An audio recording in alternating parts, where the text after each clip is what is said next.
मौत और जिंदगी के इस चक्र में अनडेड का राज पूरी डायमेंशन पर छाया हुआ था, जहां इन राक्षसों को लगता था कि इस दुनिया पर हुकूमत करना उनके लिए बच्चों का खेल है। लेकिन तभी जमीन फटी और एक ऐसा जोरदार धमाका हुआ जिसने उनकी सोच को चकनाचूर कर दिया। तबाही के मंजर को देखकर स्केलेटन किंग की आंखें फटी की फटी रह गईं और वो चीख पद्दा, एक मामूली इंसान, तुम अभी तक जिंदा कैसे हो? दहकती हुई आग के बीच से एक परछाई उभरी और उस इंसान की लाल चमकती आंखों ने जवाब दिया, शायद इसलिए क्योंकि मैं रुक नहीं सकता। और बस इसी गुस्से के साथ शुरू हुई मौत और उस इंसान के बीच की आखिरी जंग। लेकिन यह ताकत और गुस्सा अचानक नहीं आया था। कहानी फ्लैशबैक में 2 साल पीछे जाती है। उस वक्त वो कोई हीरो नहीं, बल्कि अपनी जिंदगी से हारा हुआ एक आम इंसान था, जिसे अपने ही घर में धक्के मिल रहे थे। एक महिला उसे फटकारते हुए कहती है, अगर तुम्हें ऐसे ही रहना है तो मम्मी पापा के घर वापस चले जाओ। वो उसे नौकरी ढूंढने के बजाय सारा दिन शराब पीने और गेम्स खेलने के लिए कोस रही थी। नए साल की शाम थी, लेकिन उसके नसीब में जश्न नहीं, बस ताने थे। कल नया साल है, कम से कम कोई पार्ट टाइम जॉब ही ढूंढ लो। वो शर्मिंदा था, बिना कुछ बोले कमरे से बाहर निकला और अंधेरे में अपने बिस्तर पर जा गिरा। उस रात वो दुनिया का सबसे लाचार इंसान महसूस कर रहा था, और उसे खबर भी नहीं थी कि यही बेबसी आगे चलकर उसकी सबसे बड़ी ताकत बनने वाली थी। कांग ह्युन की जिंदगी उस अंधेरे कमरे की तरह हो गई थी, जहां उम्मीद की कोई किरण नहीं थी। बिस्तर पर पड़े पड़े वो खुद को धिक्कार रहा था कि सियोल आने के बाद उसने सिवाय एक छोटी सी इंटर्नशिप के कुछ भी हासिल नहीं किया, और अब उसे डर था कि अपना पेट भरने के लिए उसे जल्द ही मजदूरी या बॉक्स उठाने जैसा कोई काम करना पड़ेगा। थकान और हताशा के बीच उसकी भारी होती पलकें एक आखिरी ख्वाहिश के साथ बंद हो रही थीं। वो सोच रहा था कि काश ये असली दुनिया भी एक वीडियो गेम की तरह होती तो कितना बेहतर होता। अगर ऐसा होता तो वो अपनी मनचाही नौकरी पा सकता था, एक महान वॉरियर या जादूगर बन सकता था और अपनी शर्तों पर जिंदगी जी सकता था। वो इतना थका हुआ था कि अपना पीसी गेम बंद करना भी भूल गया और उसी जलती हुई स्क्रीन के सामने गहरी नींद में चला गया, इस बात से पूरी तरह बेखबर कि उसकी यह मासूम सी ख्वाहिश एक भयानक हकीकत में बदलने वाली थी। ठीक उसी वक्त जब वो अपनी सुध बुध खोकर सो रहा था, पूरी दुनिया का नक्शा बदलने की तैयारी हो रही थी। आसमान में एक नीली आभा चमकने लगी और अदृश्य सिस्टम ने पृथ्वी के अस्तित्व को ही चुनौती दे दी। हवा में तैरते हुए डिजिटल संदेश आने लगे, अर्थ डिफेंस सिस्टम एक्टिवेटेड, यानी पृथ्वी सुरक्षा प्रणाली सक्रिय हो गई थी। सिस्टम ने चेतावनी दी कि हेकेन डिमेंशन से एक सामान्य कनेक्शन का पता चला है, मानो कोई दूसरी दुनिया हमारे आयाम में सेंध लगा रही हो। हालांकि सिस्टम ने शुरुआत में उस कनेक्शन को अस्थायी रूप से अस्वीकार कर दिया था, लेकिन अनहोनी को टाला नहीं जा सकता था। पूरी पृथ्वी अब एक खेल का मैदान बनने जा रही थी, क्योंकि सिस्टम ने अपना अंतिम फरमान सुना दिया था। ट्यूटोरियल अब पृथ्वी पर शुरू होगा। विडंबना देखिए, जिस इंसान ने जिंदगी को खेल बनने की दुआ मांगी थी, वो अब अपनी रजाई में बेसुध पड्डा था, जबकि उसके बंद दरवाजे के बाहर और पूरे शहर के ऊपर एक नया खौफनाक युग शुरू हो चुका था, जो उससे यह सवाल करने वाला था कि क्या वो सच में इस खेल को खेलने के लिए तैयार है या नहीं। जैसे ही कांग ह्युन की नींद टूटी, उसके सामने का नजारा किसी सपने से कम नहीं था। हवा में तैरते हुए डिजिटल अक्षर उसे बता रहे थे कि हैकेन डायमेंशन से पूरी तरह जुड़ने में अभी 4 साल बाकी हैं। अभी वो संभल भी नहीं पाया था कि एक और संदेश चमका, we welcome mister Kang Hyun's entry into the tutorial, जिसने उसे पूरी तरह चौंका दिया। सिस्टम ने अपनी शर्तें रखनी शुरू कर दी। उसने बताया कि इस ट्यूटोरियल में कुल 8 पड डाउन होंगे, और सबसे अजीब बात यह थी कि यहाँ होने वाली मौत का असली दुनिया की हकीकत से कोई लेना देना नहीं है। बात यहीं खत्म नहीं हुई।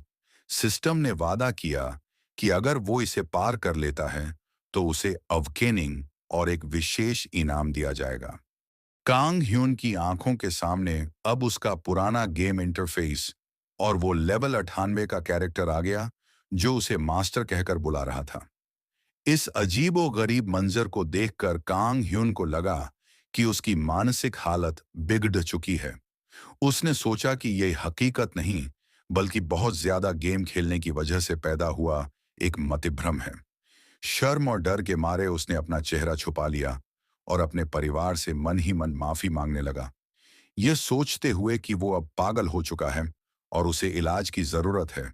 लेकिन वो बेचारा इस बात से अनजान था कि जिसे वो पागलपन समझ रहा है वो असल में अब इस दुनिया का नया और खौफनाक सच बन चुका है। उसका डर जल्द ही एक अजीब सी सनक में बदल गया। कांग ह्युन के चेहरे पर एक मुस्कान आ गई और उसने सोचा कि अगर यह दिमाग का फितूर है तो क्यों ना इसे भगवान का इशारा समझकर एक आखिरी गेम की तरह पूरे जोश से खेला जाए। उसका वो मशहूर वन मोर गेम वाला माइंडसेट अब पूरी तरह हावी हो चुका था। लेकिन यह सिस्टम कोई साधारण खेल नहीं था। उसके सामने एक गंभीर संदेश आया, हम प्रार्थना करते हैं कि आपका साहस पृथ्वी को बचा ले। कांग ह्युन हैरान रह गया, बचा ले? पर आखिर किस चीज को? तभी स्टेज 1 की घोषणा हुई जिसका एकमात्र लक्ष्य था, अपने साहस को साबित करो और उस चीज को हराओ जिससे तुम सबसे ज्यादा डरते हो। कांग ह्युन के मुंह से बस इतना ही निकला, ब्रिज, ब्रिज। लेकिन अगले ही पल उसकी आंखों की पुतलियों में जो नजारा कैद हुआ उसने उसके होश उड़ा दिए। पलक झपकते ही उसकी दुनिया बदल गई। वो अब अपने कमरे में नहीं बल्कि एक अथाह खाई के किनारे खड्डा था जहां नीचे मौत का मंजर पसरा हुआ था। नीचे बहते हुए लावे की तपिश जब उसके चेहरे से टकराई तो वो कांप उठा। क्या ये लावा है? ये गर्मी कैसी है? उस भीषण गर्मी ने उसे एहसास दिला दिया कि यह कोई सपना नहीं बल्कि हकीकत है और वो अब एक जीते जागते नरक के बीचों बीच खड्डा है। कांग ह्युन की हैरानी का ठिकाना नहीं था जब उसने देखा कि इस भयानक जगह पर वह अकेला नहीं है। उसके आसपास की चट्टानों पर और भी लोग उसकी तरह ही डरे हुए और भ्रमित लग रहे थे। उसे विश्वास नहीं हो रहा था कि अभी पल भर पहले वह अपने घर में सुरक्षित था और अब अचानक इस जानलेवा जगह पर खड्डा है। उसने खुद को यकीन दिलाने की कोशिश की कि यह एक बेतुका सपना है, लेकिन जब उसने तपती हुई जमीन को छुआ तो आउच की आवाज के साथ उसे यह एहसास हो गया कि यह दर्द और गर्मी असली है, सपना नहीं। तभी पीछे से एक कांपती हुई आवाज ने उसका नाम पुकारा, कांग ह्युन। जैसे ही वह पलटा उसके पैरों तले जमीन खिसक गई। सामने कोई और नहीं बल्कि कांग आह्युन खड़ी थी जिसकी आंखों में आंसू और चेहरे पर खौफ था। उसे यहां देखकर कांग ह्युन का दिमाग सुन्न हो गया और झुंझलाहट में वो चिल्ला, पद्दधा, आखिर साल के पहले ही सपने में तुम यहां क्या कर रही हो? ये बकवास है, जिस पर रोती हुई आह्युन ने पलटवार करते हुए कहा, यह तो मुझे कहना चाहिए। उस नर्क जैसी जगह पर भाई बहन की इस नोकझोंक ने यह साफ कर दिया कि हालात चाहे कितने भी बुरे क्यों न हों, ये मुसीबत अब सिर्फ उसकी अकेले की नहीं रह गई थी। उस दहकते हुए नर्क के बीच भाई बहन का वो झगड़ा किसी कॉमेडी शो जैसा लग रहा था, लेकिन हालात बेहद गंभीर थे। कांग ह्युन ने अपनी बहन को समझाने की कोशिश की, यह मेरा सपना है, तुम इसमें बस एक किरदार हो। लेकिन आह्युन ने भी पलटवार करते हुए पूछा कि अगर यह सपना है तो लावा की तपिश इतनी असली क्यों महसूस हो रही है? कांग ह्युन ने इसे अपने दिमाग का छलावा मानकर नजरअंदाज कर दिया, लेकिन आह्युन का धैर्य अब जवाब दे रहा था। मैं जा रही हूं, कहकर वो उस खतरनाक रास्ते की ओर बरछ चली। कांग ह्युन के होश उड़म गए। उसने चिल्लाकर उसे रोकने की कोशिश की, अरे बेवकूफ, सिस्टम ने कहा है कि पुल के अंत तक जाना है वरना मारे जाएंगे। मगर आह्युन ने उसकी चेतावनी को हवा में उड़ा दिया और झुंझलाते हुए कहा, मुझे भी वहीं दिखा है, तुम एक मामूली एनपीसी हो, तुम्हें क्या पता, यह मेरा सपना है। और इसी गलत फहमी के साथ कि यह सब नकली है, वो दोनों उस मौत के रास्ते पर कदम बढ़ाने लगे जहां एक छोटी सी गलती भी उनकी जान ले सकती थी। कांग ह्युन का बड़बोलापन अभी भी 7वें आसमान पर था। उसने अपनी बहन का मजाक उड़ाते हुए कहा, डर गई क्या? अरे पगली, ये सिर्फ एक सपना है। अगर मैं यहां से गिर भी गया तो ज्यादा से ज्यादा मेरी नींद खुल जाएगी। लेकिन उसकी बात पूरी भी नहीं हुई थी कि अचानक ऊपर से एक परछाई तेजी से नीचे गुजरी। वो एक और इंसान था जिसका संतुलन बिगड़ा और वो सीधा नीचे गिर पड़ा। अगले ही पल लावे के अंदर से आती हुई छपाक की आवाज और उस आदमी की रूह कंपा देने वाली चीखों ने वहां सन्नाटा फैला दिया। वो आदमी उनकी आंखों के सामने लावे में जलकर राख हो गया और वो बस बुत बनकर उसे देखते रह गए। उस खौफनाक मंजर को देखकर कांग ह्युन का पूरा शरीर कांपने लगा। उसका सपना वाला तर्क अब दम तो डर रहा था। फिर भी अपने डर को छुपाने के लिए वो पसीने से लथपथ होने के बावजूद एक झूठी मुस्कान के साथ हकलाया। वो वो चीख बस थोड़ी ज्यादा ही रियल थी। मैं मैं बिल्कुल नहीं डरा हूं। वो खुद को तसल्ली दे रहा था, लेकिन उसके कांपते हुए हाथ और फटी हुई आंखें यह गवाही दे रही थीं कि अब उसे समझ आ चुका है। यह कोई साधारण खेल नहीं, बल्कि मौत का साक्षात कुआं है। मौत का वह खौफनाक मंजर देखने के बाद कांग ह्युन की रही सही हिम्मत भी जवाब दे गई थी। उसने तुरंत अपनी कांपती हुई बहन को चेतावनी दी, कोई बेवकूफी मत करना। अगर हिलना है तो चलकर नहीं, रेंग कर आगे बढ़ो, वही सुरक्षित है। अब वो दोनों अपने घुटनों के बल उस पतले से रास्ते पर जानवरों की तरह रेंग रहे थे, जहां नीचे धधकती हुई आग उनका इंतजार कर रही थी। कांग ह्युन, जो पसीने से तरबतर होकर भी खुद को झूठी तसल्ली दे रहा था कि यह बस एक बहुत ही रियल बुरा सपना है, उसकी इन खोखली बातों पर अब आह्युन का सब्र टूटने लगा था। उसने उस अनंत खाई और जलते हुए लावे को देखकर कांपते हुए पूछा, क्या सच में तुम्हें लगता है कि कोई सपना इतना असली हो सकता है? उस सवाल ने वहां फैले सन्नाटे को चीर दिया, क्योंकि अब उनके मन में यह डर घर कर गया था कि अगर यह सपना नहीं हुआ तो उनकी एक छोटी सी गलती उनकी आखिरी गलती साबित होगी। डर अब यकीन में बदल चुका था। आह्युन ने कांपते हुए कहा, अगर हम यहां मरे तो शायद असली दुनिया में भी हमारा खेल खत्म हो जाएगा। इस खौफनाक सच ने कांग ह्युन को जैसे तोड़ डच दिया। वो घुटनों के बल गिर पद्धा और गिद्ध-गिद्धाने लगा, मुझसे और नहीं होगा। मेरे हाथ पैर सुन्न पड़ गए हैं। मुझे बस यहीं लेटे रहने दो। आह्युन उसे हिकारत भरी नजरों से देख रही थी, यह सोचते हुए कि दुनिया का सबसे निकम्मा भाई उसी के हिस्से में आया है। लेकिन वो नहीं जानती थी कि इस नाटक के पीछे कांग ह्युन का शातिर दिमाग चल रहा था। लेटे लेटे उसके चेहरे पर एक शैतानी मुस्कान आ गई। वो असल में सिस्टम को टेस्ट कर रहा था। क्या पता अगर मैं बस पढ़ी-डिडी-हा रहूं तो यह बुरा सपना अपने आप टूट जाए। मगर उसकी यह होशियारी उसी पर भारी पढ़ी-डिडीएच गई। सिस्टम को उसका यह आराम पसंद नहीं आया और हवा में एक नई चेतावनी गूंज उठी। निर्धारित समय समाप्त। अब कठिनाई का स्तर बढ़ाया जा रहा है। यानी बचने का जो शॉर्टकट वो ढूंढ रहा था, उसने अब उनकी मौत का रास्ता और भी मुश्किल बना दिया था। सिस्टम की चेतावनी मजाल नहीं थी। जैसे ही कठिनाई का स्तर बढ़ा, वह पुल जो अब तक शांत था, अचानक कांपने लगा और एक मौत के फिसलन में बदलने लगा। हर तरफ चीख पुकार मच गई। लोग अपना संतुलन खोकर बचाओ चिल्लाते हुए सीधे नीचे उस धधकते लावे में गिरने लगे। यह नजारा देख कांग ह्युन का आलस पल भर में काफूर हो गया। उसे समझ आ गया कि अब लेटे रहना मतलब खुदकुशी करना है। उसने झट से अपनी बहन को इशारा किया और चिल्लाया, अब रुकने का वक्त नहीं है, भागो। मौत को अपने इतना करीब देखकर उनके पैरों में न जाने कहां से जान आ गई और वे पागलों की तरह उस खतरनाक रास्ते पर दौड़ पड़े। सांसें फूल रही थीं, फेफड़े जल रहे थे, लेकिन उनकी आंखों में बस एक ही मकसद था, किसी तरह उस पार पहुंचना, क्योंकि पीछे मुड़कर देखने की कीमत अब उनकी जान थी। मौत के उस सफर पर दौड़ते हुए कांग ह्युन की सांसें फूल रही थीं, लेकिन उसने खुद को टूटने नहीं दिया। वह मन ही मन दोहरा रहा था, पुल ज्यादा संकरा नहीं है, अगर मैं लड़खड़ाया नहीं तो पार हो जाऊंगा, बस आगे देखते रहो। उसकी आंखों के सामने अब मंजिल साफ दिखाई दे रही थी और जीत का नशा उस पर छाने लगा था। बस पहुंच गया, हाँ, मैंने कर दिखाया।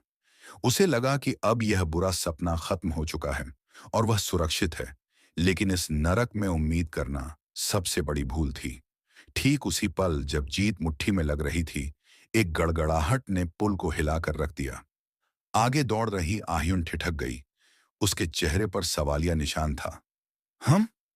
और इससे पहले कि कांग ह्युन कुछ समझ पाता, उनके पैरों तले जमीन खिसक गई। एक जोरदार धमाके के साथ पुल का वह हिस्सा टूटकर सीधे नीचे खाई में जा गिरा और उस एक पल ने उनकी जीत की खुशी को मौत की दहशत में बदल दिया। उस टूटते हुए पुल के साथ जब वो दोनों नीचे गहरे अंधेरे में गिरे, तो उन्हें लगा कि ये उनकी जिंदगी का आखिरी पल है। हवा की तेजी और मौत का डर उनके जहन को सुन्न कर रहा था, लेकिन अगले ही पल एक जोरदार धमाके के साथ वो किसी ठोस जमीन पर जा गिरे। दर्द से कराहते हुए जब कांग ह्युन ने अपनी आंखें खोलीं, तो उसे यकीन नहीं हुआ कि वो अभी भी जिंदा है। उसका शरीर सुन्न पड़ीडीएच चुका था और वो अपनी उंगलियां तक नहीं हिला पा रहा था। लेकिन तभी हवा में वही जानी पहचानी डिजिटल आवाज गूंजी। Congratulations, you have cleared stage 1। मौत के मुंह से बचने का इनाम उन्हें मिल चुका था। सिस्टम ने बताया कि उन्हें टेम्पररी अवेकनिंग दी गई है और बल्कि इस नर्क में जिंदा रहने का पहला सबक भी सीख लिया था। कांग ह्युन की आंखों के सामने तैरती हुई उस नीली स्क्रीन ने उसे अवाक कर दिया था। उसमें साफ लिखा था लेवल अप और उसके नए स्टैट्स जैसे स्ट्रेंथ और एजिलिटी बढ़ चुके थे।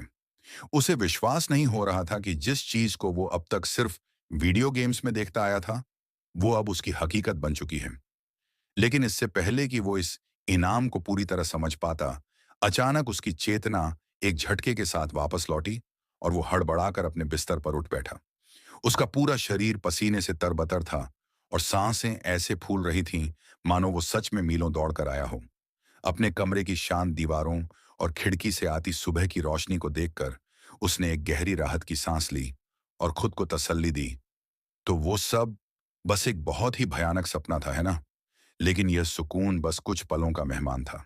जब उसकी नजर अपने फोन कंप्यूटर की स्क्रीन पर पड़ी, तो उसके पैरों तले जमीन खिसक गई। कम्युनिटी फोरम पर हजारों लोग ठीक वैसी ही बातें कर रहे थे। आज मुझे एक बहुत अजीब सपना आया। मैं सपने में ऊंचाई से गिर गया। उन अनजान लोगों के मैसेजेस ने कांग ह्यून के इस भ्रम को तोड़ दिया कि वो पागल हो रहा था।